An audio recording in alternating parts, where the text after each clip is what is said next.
What's up, guys? I'm Elijah Vigo.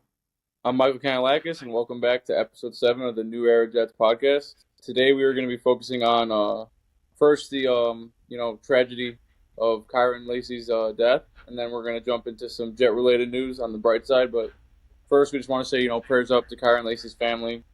Very very bad situation. Just gone too soon, but I know there was some stuff going on that happened recently with the whole car wreck, but I'm not going to speak on that because I don't really know too much about it, and I know court was coming up I think tomorrow, so it's a whole different situation to me. It still doesn't change the fact that 24-year-old man, from the reports took his own life, so just a very sad situation. So prayers up to him and his family. Yeah, it's so unfortunate. Like you said about the car wreck thing, that's definitely played a huge role into like what happened. I mean, it's unfortunate. He was really young. He was a potential first round pick. Mm-hmm. Well, with all that happening, I don't know if he'll fall into the first round, but he was definitely going to get drafted. Just it's unfortunate. Yep. Just prayers up to the family and may he rest in peace. Exactly. Just very tough. I mean, we've seen, not going to speak too much on like the incidents and stuff, but we have seen like it's not like all these pro athletes are perfect. You know what I'm saying? Like a lot of pro athletes have gone through stuff like this in their careers, and they've been given that second chance and were able to turn around. And I know, like throughout Lacey's career, a lot of coaches spoke on how he focused a lot on trying to like fix his mental state, like fix the emotional aspect of not like letting the emotions get to him during the game. So I know he was working on that. So it's just a very, very sad, incident. Like I said, prayers up to him and the whole family. Yeah, prayers up. May he rest in peace. Now going to the episode, we're going to talk about Alan Lazard restructured his contract. Mm-hmm. With our wide receiver core right now, that's probably the best move could have gone. Even though he has struggled in the drops, we all know that, Jets fans. But like, if you look last season, he had some pretty big plays. Like the first, I would say about 6-7 weeks, he was playing really good. First like half of the season, he looked very promising. It's just that second half he kind of dropped off. But I mean, how do you feel about it? I personally love bringing him back. Like you said, I think it fits the receiver room, and I think no matter what rookies we were to draft, I think bringing him back definitely adds structure to the receiver room. But what are your thoughts on it? Yeah, it's a really good even though like I said, he has struggled a lot, but he actually took a really huge pay cut. I believe it was about 8 something million, and now going to next year he's only 1 point something, like 1.5 million is guaranteed. Mm-hmm. So he definitely sees like the potential in this team. Like it looked like he wants it, 'cause like most people wouldn't like restructure the contract. Yeah, exactly. Especially at the point of career he's at. Yeah, I think this offseason is going to get better. Like honestly, he's a good wide receiver. Like he's good at blocking. He's considered like a top 3 blocking receiver, I'm pretty sure. His blocking right now is probably the best attribute of his game. Yeah, because he's a big dude, and just honestly go into the offseason, just work on his hands. That's all he has. Yeah, exactly. And maybe a little route running too, because he has. They weren't bad, but like his route running's not. I'm not gonna say it's the sharpest, but I would say, like you said, his in terms of being huge in the run game, I think he is one of the best blocking receivers in the game. But my kind of hope going into next season too is the fact that obviously we don't have Devontae Adams anymore. So if you really look at it, like Garrett Wilson is our best receiver by far. But if you want to talk about like veteran aspect, Lazard's got the most experience out of that receiver room. So I kind of hope now that Devontae is gone, Lazard kind of changes his role where it's like, now he's going to maybe try to change into this mentor, leader type of guy for the Jets whole team, but especially that receiver room. And maybe that aspect of trying to become a leader himself can maybe, push him over to that next step of his game. And that's kind of my hope with his. I know a lot of Jet fans are concerned about his hands, and they were saying, like, at this point in his career, he's not going to fix the drops, which, I could see both sides of the argument. But as a Jet fan, I'm obviously going to hope for the best for him and the team. So I'm really hoping he can figure it out. But I think it was a great move bringing him back. I mean, taking an $8.5 million contract, you rarely see that in the NFL today. Like, a lot of these dudes are just so money-oriented that, if you get a dude who really takes a pay cut for your team, that does show he wants to be there. So I love the move personally. Yeah. From taking that pay cut, I believe we're going to still like go early and draft wide receiver for sure. Oh, probably 100%. day 2. So most likely he'll be our 3, maybe 2 in some games. Mm-hmm. For sure. But I think he fits that perfectly. I mean, I think he's going into the season if he were like, because I know there's still some people saying he could get traded on draft night, which I could say maybe is still a possibility, but I don't want that to be. because I just think at this point we might as well keep him. But him being that low end receiver 2, high end receiver 3, I think puts us in a great chance going into the draft. Yeah, especially when we just restructured his contract. I don't think they're going to just trade him like that. Like Yeah, we just basically took exactly. money from him. Like, but that's all I gotta say about Lazard. I mean, it was a good move in my opinion. Just like we right now, our wide receiver core is Garrett Wilson, Alan Lazard, Josh Reynolds, Tyler Johnson, Xavier Gibson, and Herb Charles. And he's not even he's like a wide receiver, 6'7". Yeah, He's a special exactly. teamer. Like I think the way I could see it is I think too. Owen Corley too. Why did I forget him? Oh, Malachi Corley. I forgot. Oh, I forgot.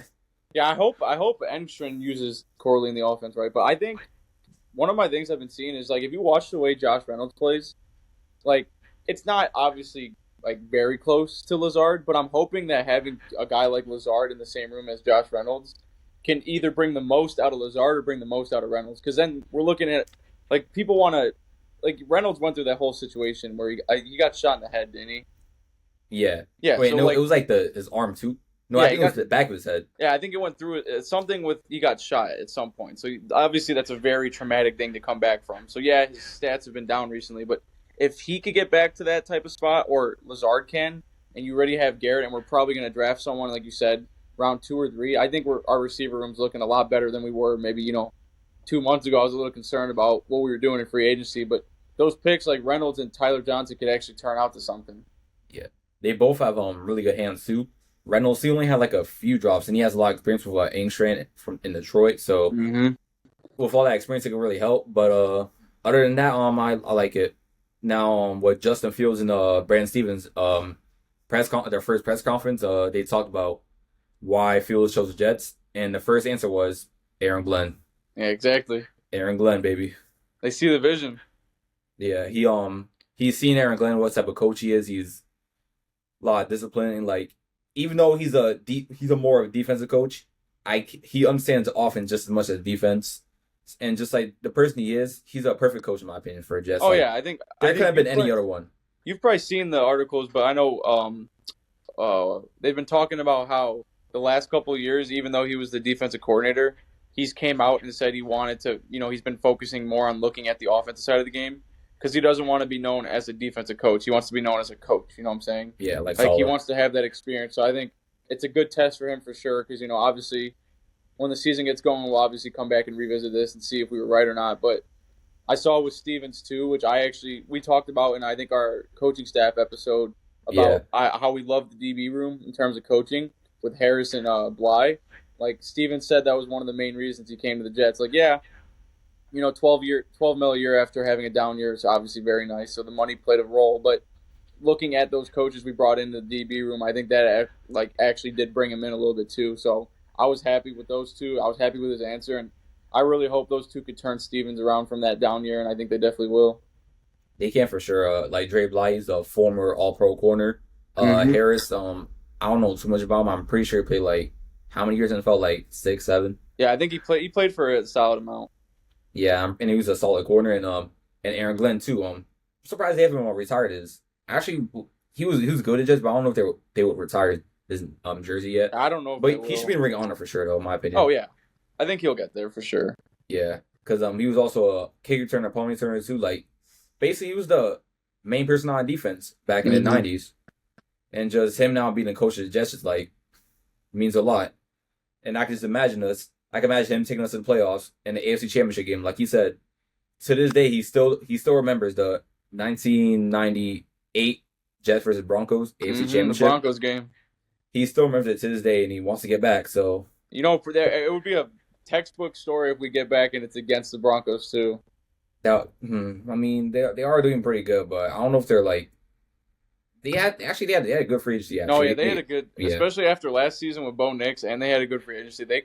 They could be one of the sleeper teams out of the AFC. So that would be a really good story to write. Yeah, there's also a bunch of other good AFC teams that they gotta worry about. So we gotta see. First we gotta see too. We can't just be oh, we're going to Super Bowl the last 2 years.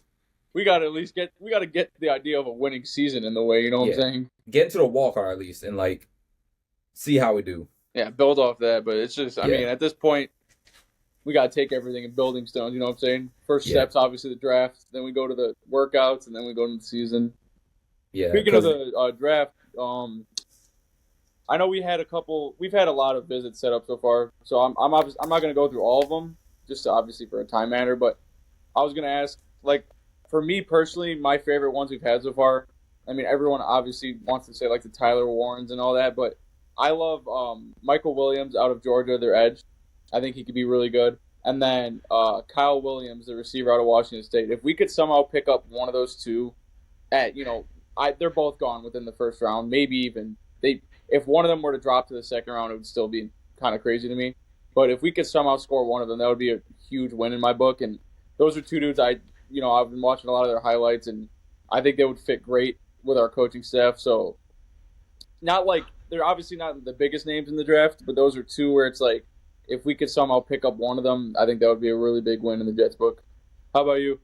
uh, first, like I said, I only seen the article. Right now, the Jets are just looking like they're building team around field basically. Like first, they gotta Mm-hmm. get they need weapons, obviously, Exactly. but also like they need good. Their run game has to get better.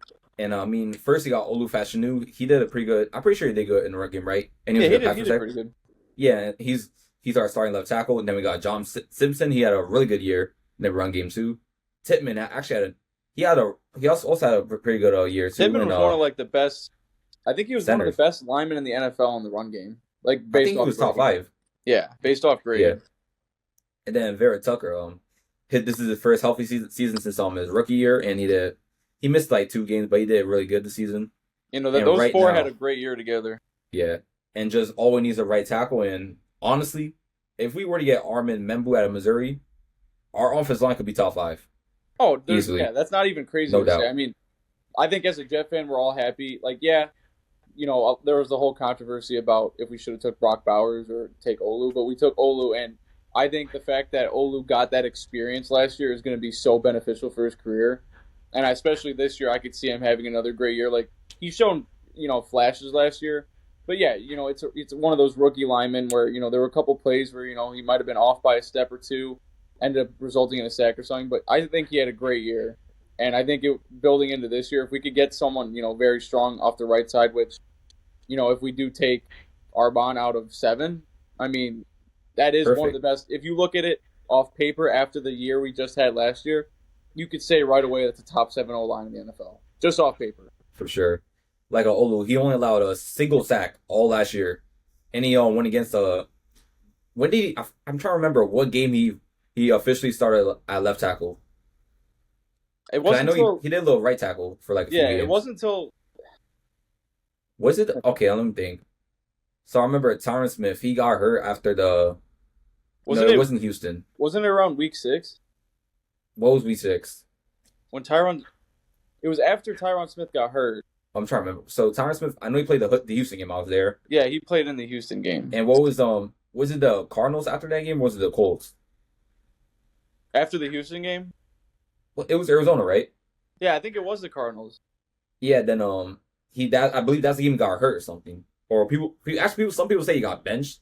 Yeah, I remember the whole thing. Remember that was when the whole article came out about Woody apparently benching players, which don't even get me started Yeah. on that. But yeah, that was around that time. Yeah, so I believe it was a Colts game. He officially started left tackle on him ever since he started rest of the year until he got hurt against the Rams, and he went Mm-hmm. against a lot of good edge rushers. The first one that comes to my mind is the rookie he from the Colts last year, Latu, I think that's his Oh name. yeah. And then after that season, after that week we had a bye week. Then it was Seattle. So see, I believe he went against Leonard Williams a lot too, Yeah, and he Leonard was Williams is still. I mean, as you and said, he was killing us yeah, that game. he had a great game against us, which makes sense. But Yeah. I Oh mean, my like you God. said, the whole experience. I mean, if you look at especially these linemen that come into the NFL, like especially as rookies, getting that experience early on is huge. I mean, just any player, it's the idea of the experience helps a lot. But like you said, he did go against some high end, edge rushers, D linemen. So I think it's very beneficial for him, but more beneficial for the team too. You know what I'm saying? Because now I look at him right away and I'm like, that's our franchise left tackle in my opinion. Like, Or yeah, Sean he still has to Ferguson. go out these next couple years and earn it, but just based off that first year, he showed a lot of upside and a lot of promise. Like you said, only giving up 1 sack, that's very impressive. And so I mean, if we could pick up a solid one at right tackle, with this, even if it's the seventh pick or we wait to the second round, we could maybe get one in the third. But just pairing someone up on the opposite side, knowing that there's that comfort on the other side of the line, like that will help so much, especially with Justin Fields, the run game, opening RPOs. It's the idea of building blocks. It expands so much. It's not just the idea of the run game. It also opens up more to it in the offense, which with Engstrand, I think could be huge in his creativity and everything. If you open those other elements we haven't seen recently, with a quarterback like Rodgers, it was 90% if he drops back, it's going to be a pass. You know what I'm saying? Whereas someone like Fields, he could drop back and he could go give me 15, 20 rush yards. You know what I'm saying? So I think it will open so much more. But I'm still, as we get closer and closer to the draft, I still am not sure like who I want the Jets to take at 7. I mean, I know the article came out that I really think it's between Warren and Armand from Mizzou. Yeah. Like, I think it's really between those two. I feel like if we heard a name besides those two, it would kind of be a shock. But what do you think about the 7th pick, and who would you take? I would take Membu because, like I said, I know it said Warren I believe it said Warren a few episodes ago. But now that I'm looking at it, like, the tight end class is, like, it's a lot. And just, like I said, we need a right tackle. And Glenn said himself that this upcoming season, he wants to like utilize all our running backs, exactly, and just a run game. And I know it started like a few Brees Hall rumors, but I just hope that he don't get traded. But I did see an article that said if Membu's not there at 7, they might trade to like the 10th or 11th pick. Yeah, I did see that one yesterday too. Because the teams in front of us aren't going to look for a tight end, so we could just go trade for the 10th and get like a few more picks. Mm-hmm. But from what it looks like, I don't think no one's going to take him because first is Tennessee, they're taking Cam Ward. Then is number 1's a lock. Yeah, Cleveland. I honestly don't even know what they're gonna take. Cleveland's up in the air because I personally think they're gonna take Travis Hunter. Yeah. But like it also, I mean, they do need help in the receiver room for sure. But like I just don't like the talent Abdul Carter has would blow my mind if he made it past like 2 or 3. Just like watching his clips, but it's like, would the Browns use the 2nd pick on that when you have someone like Travis Hunter there? Yeah, maybe he can go to Cleveland. I see some rumors of the Giants taking Carter, even though like they do got Brian Burns and Kayvon Thibodeau. The Giants D line was not one of their defense last year was the better part. They were good. And who's after the Giants? Is it Patriots? Mm-hmm. They're gonna actually. Honestly, they could get Travis Hunter maybe or a wide receiver. The one with Travis Hunter's hard because he could really like all those teams. They've shown interest in him, so it is kind of hard to pinpoint which one I think is going to take the snipe on him. But I don't know. I mean, if Armand's not there at 7, like the article I saw of us trading down, I don't think that's the worst idea. That's a good idea because you know what I'm saying. Like, if we could pick up another pick out of that, I think that would actually be. If he's not there, obviously, like if he's there, I think we take our shot. It's just, so hard because it's like you look at someone like Tyler Warren, and it's like he obviously could add value in the run game because he is a pretty solid blocker, and he obviously was a great tight end. But it's like, it's that idea of like weighing out the pros and cons. You know what I'm saying? And like you said, I think. If you just take the balance of the idea of is it a deeper tackle class or is it a deeper tight end, I think we have more options at tight end than we do at tackle right now. You know what I'm saying? Yeah, no, I'm going back to what I said after Patriots is the Jaguars, and from what I seen, they're going to take Mason Graham out of Michigan. I think that's possible. Mason Graham to the Jags is almost a lock. And I might be wrong, but pick number 6 is I believe Carolina. I might be wrong. I thought. Let me check. It could be. Is it Carolina? Because who had the same record as us? Or maybe Chicago? No, I think. Oh, wait. I thought the Bears were below us. No, the Raiders are 6. Oh, Raiders. Yeah, Panthers are right after us. Oh, then they're going to take Genty for sure. Yeah, Raiders. I think Genty to the Raiders should be a lock. They need a running back. That's what I'm saying. Like, if you look at us, like, I think. For at least the players that we've been reported to want, I don't see, those guys really getting picked based off just who's off in front of us and the holes they have on their teams. Yeah, I mean, you could obviously the Raiders don't need a tight end. Yeah, they Cam don't. Ward, like we said, is a lock at one. I don't think between the Browns, Giants, and Patriots, you're looking at Abdul Carter and you're looking at Travis Hunter. I think Mason Graham to the Jags is a lock. So it doesn't. There's not a lot of wiggle room there, for Warren or Armand to get taken like swooped up. So I think as Jet fans, this was going to be one of those ones where I would be very shocked if we didn't get one of them. And I think as a Jet fan, if we took either one of them, that's a pick you should probably be happy with. You know what I'm saying? Now also depends how the rest of the draft is going to go, because if we take one, I would like to get the other taken probably the second, third round, because those are, in my opinion, those are the two of the biggest holes we have at tight end and right tackle. And then you could look at D line, safety depth, all that. But I think that's huge to get one of them taken at 7, and it's like you build off that with that pick. You know what I'm saying? Yeah. This upcoming draft, like I keep on saying this. This draft's gotta be like perfect. Like you gotta get a lot of starters, bunch of weapons, and just Mm-hmm. like we do need depth players too. But like this draft class has gotta be like just like 2022. It's gotta be perfect. Yeah, exactly. And it's a lot on the new coaching staff, obviously, and Moogie. But I mean, that's the job you signed up for. You came into a team. We haven't made the playoffs in what is it now? 14. 15 years. Actually, it And could be there's 15. 15-year drought. I mean, in my lifetime we've had 3 winning seasons. Like, you're coming into New York's one of the most hostile media attention. All the media in New York. It's the biggest lights. So, you came into this situation. You got to be ready to deliver. You know what I'm saying?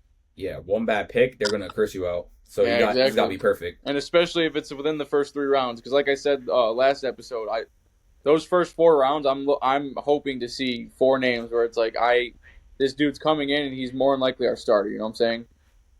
Yeah, and also another person that I actually really want to get is this D tackle. I don't. They're saying he's a first round pick, but I gotta say, look at his name again. His name is Derek Harmon out Yeah, of Derek Oregon. Harmon. Yeah, he's most likely looking like a first round pick, and I Mm-hmm. believe what's our second round pick of pick. We have the 7th, 42nd, Oh, 73rd, 110. so from what it looks like, we most likely not might get him unless we go get a earlier pick in the second Yeah, round. But exactly. That's the only way I could see it. Because like we talked about him last episode. The thing I've been seeing, because we obviously took a visit with him. I think was it last week or last I think week? it was a few days ago. It wasn't Yeah, too long ago. but the thing I keep seeing how he's fluctuating from like late first to early second, but I don't, like we said, I don't see him falling to that 43 unless we were to trade up. But that is one of those type of players where I think he's very explosive. He's very good with the stopping the run, which we need that We need bad right that. now on the D line. So that would be a pick I like. It's just like I said, it all comes down to. I really think it all comes down to what we do at 7. You know what I'm saying? Because the idea of like, if we don't like what we're seeing that's available at 7, we might trade down and then look for more starters in the second round. Or if we like what we see at 7, you take there and then so you have to build off that. You know what I'm saying? So I think we've talked about it a couple times, but this has to be up there for one of the most like crucial drafts of of us being Jet fans in a while. Just because of all the circumstances, what's been into it. You're coming off one of the most disappointing seasons I would say in Jets history. We finally had expectations to like be one of the top teams, and it was like the biggest mess ever. Talk like media, like all of it. Rodgers, just Woody Johnson, how many stories he was involved in. Like it was just all blown up in our face. So I'm really hoping they could turn it around, and it all starts with the draft. Yeah, speaking about the draft, for everyone watching, I'm actually gonna be at the draft. This I believe is April 24th, Mm-hmm. and I'll be watching who we're gonna take at 7. So it could be Warren, Membu.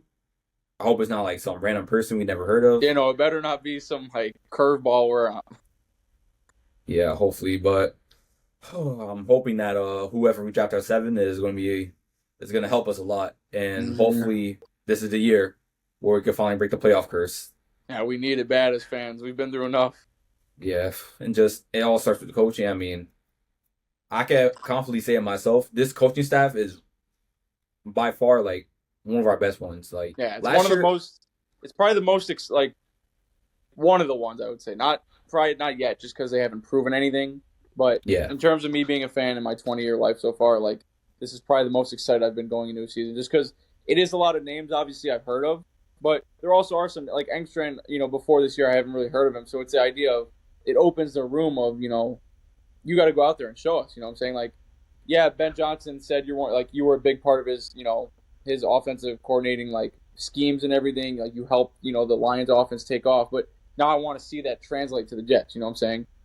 Because something I've experienced, like we said as Jet fans, a lot of this stuff where dudes are great at one team, they come to the Jets, and we sometimes don't see that transfer over. So my biggest thing is, get it done. Like put it on tape. So I'm really hoping this is the year we could break everything. But I mean, like we said, it all comes down to this draft. So I'm getting really hyped as we get closer and closer to it. Yeah, one more week and we'll see who we take. Mm-hmm. This is gonna be a good season. I'm hoping. Yeah, I can feel it. The draft's gonna be a great night. Yeah, and I'm hoping Rodgers is down with the Steelers. From what it looks like, Jackson Dart might go there. Honestly, Aaron, if we're not gonna sign with the Steelers, just retire. Like respectfully. I mean, at this point, it's either Steelers or he retires, or Steelers and he's like a gap year basically, where he's gonna wait. But I mean, I don't even know where he's gonna go with this. I mean, if he wants to play football, you have to go to the Steelers. Like that's the only team. Exactly. So it's either Steelers to retire. And just honestly, if I was him, you've had a Hall of Fame career. You've proven to be a first ballot. I mean, honestly, you just keep playing, just messing up is going to affect you. So yeah, exactly. Whatever works for you. That's what I even said after last season. Like, I understand, as a Jet fan, it wasn't the year I wanted, but just looking at his career, like, he's given enough to the game. You know what I'm saying? Like, you don't have to go out there and show us anything else, like us fans. Like, you've given the game of football enough. Like, go retire and, become an announcer or something. Like, you obviously have one of the highest IQs that's ever touched the game. Like, you've given enough. You've shown enough. Like, you going out there and trying to play, especially after the Achilles tear, like you said, if it's not to the standard of what we're used to, all these fans are obviously just going to keep criticizing him. And then instead of remembering those 4 MVPs, you're going to remember when he went 5-12 to end his career on the Jets? Like, it's just the way, sports media is. It's unfortunate, but it is the way it's looked at. So I think he should, hang it up. I think he's done enough. But like I said, we'll probably see I would hope within the next 2 weeks if he's going to, go to the Steelers or retire. Yeah. About the announcement, I don't know if he'll be an announcer. He even said it himself. Once he retires, no one's going to hear from him. I mean, that's a typical Aaron Rodgers. He hasn't even been on the Pat McAfee show. He stopped doing that for now. Yeah, I mean, like I said, that was one of the reasons we couldn't bring him back. So, who knows if he retires? He would probably never see him ever again. Yeah, but that's pretty much all I gotta say. The clouds. Yeah, that's pretty much all I gotta say. Remember, this upcoming draft night, I'll be at MetLife. If you want an autograph, I mean, I'm not famous yet, but I'm gonna try to do a lot of interviews. Try to get some Jets, also Giants players too, because they're gonna be there too. Mm-hmm. I'm hoping. I love the Giants too, but I'm praying I can get Jameis Winston an interview. Oh, that would be so legendary. I would do anything for Jameis Winston. Like his energy, just like who he is just like he's built for like the sports media, like analysts. Yeah, exactly. And he fits the sports media culture, so that would be so cool. Yeah. This is New Era Jets. We'll see you next episode.